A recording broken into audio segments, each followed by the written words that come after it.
Halo Bapak Ibu Guru hebat dimanapun berada, salam dan bahagia. Perkenalkan, saya Sandi Handayani dari SMP Negeri 15 Palembang.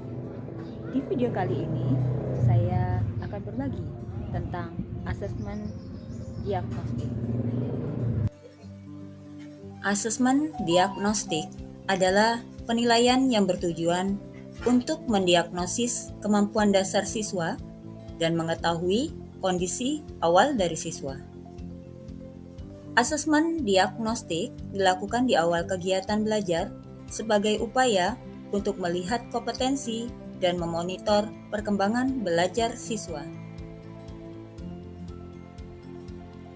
Asesmen yang dilakukan berupa asesmen diagnostik non-kognitif dan asesmen diagnostik kognitif. Apa perbedaannya? Yuk kita lanjut.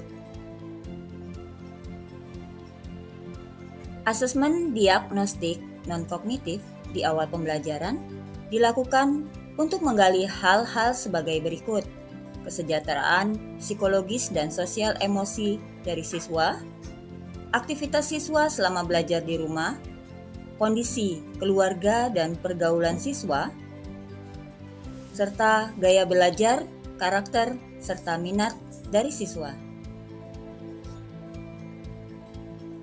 Tahapan dari kegiatannya ada 3, yaitu persiapan, pelaksanaan, dan tindak lanjut.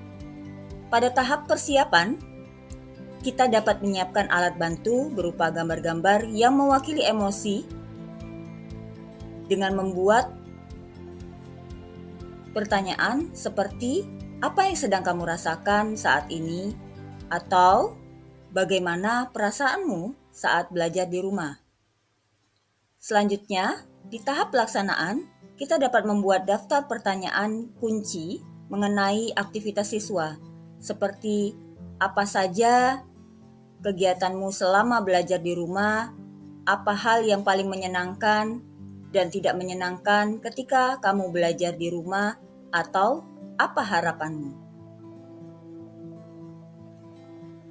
Perlu diperhatikan, pastikan pertanyaan yang kita berikan jelas dan mudah dipahami, dan berikan waktu berpikir pada siswa sebelum menjawab pertanyaan.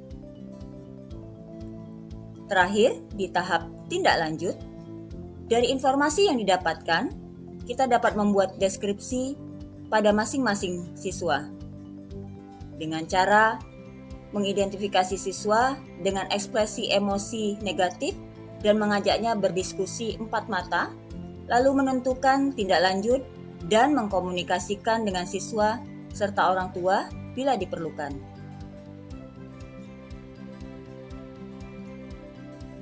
Asesmen yang kedua yaitu asesmen diagnostik non-kognitif. Tadi yang pertama, yang kedua adalah diagnostik kognitif, yaitu bertujuan mendiagnosis kemampuan dasar siswa dalam topik sebuah mata pelajaran.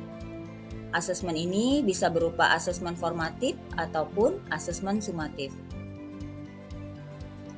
Asesmen ini dilaksanakan secara rutin yang disebut asesmen diagnostik kognitif berkala pada awal pembelajaran. Akhir setelah guru selesai menjelaskan dan membahas topik, dan waktu lain.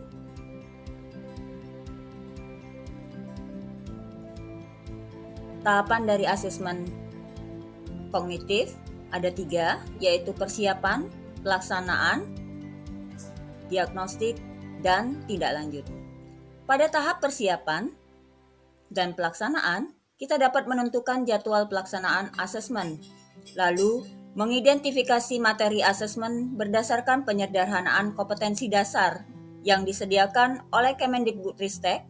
Selanjutnya, menyusun beberapa pertanyaan sederhana yang sesuai dengan topik yang menjadi prasyarat untuk bisa mengikuti pembelajaran di jenjang sekarang.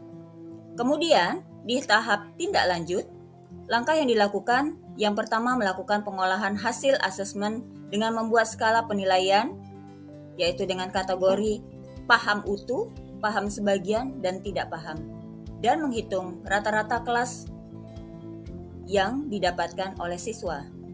Langkah kedua, bagi siswa menjadi 3 kelompok. Yang pertama, siswa dengan nilai rata-rata di bawah rata-rata kelas. Mereka dapat mengikuti pembelajaran dengan pendampingan pada kompetensi yang belum terpenuhi. Kelompok yang kedua yaitu siswa dengan nilai rata-rata kelas akan mengikuti pembelajaran sesuai ATP yang sudah disusun oleh guru. Kelompok ketiga, siswa dengan rata-rata nilai di atas rata-rata kelas mengikuti pembelajaran dengan pengayaan dan dapat menjadi tutor sebaya bagi siswa lainnya. Langkah ketiga, lakukan penilaian pembelajaran topik yang sudah diajarkan sebelum memulai topik pembelajaran baru. Untuk menyesuaikan pembelajaran sesuai dengan rata-rata kemampuan siswa. Langkah keempat, atau yang terakhir, ulangi proses langkah 1 sampai dengan 3 dengan melakukan asesmen formatif menggunakan berbagai bentuk dan strategi yang variatif sehingga seluruh siswa mencapai tingkat kompetensi yang diharapkan. Ingat, Bapak Ibu Guru melakukan asesmen diagnosis kognitif untuk menyesuaikan tingkat pembelajaran dengan kemampuan siswa, bukan untuk mengejar target kurikulum. Setelah mengetahui karakter dari siswa, Bapak dan Ibu Guru tentunya dapat melaksanakan pembelajaran sesuai dengan kemampuan siswa. Dengan harapan agar pembelajaran dapat lebih mudah dipahami oleh siswa. Selamat berproses dan sampai jumpa di video selanjutnya. Assalamualaikum warahmatullahi wabarakatuh.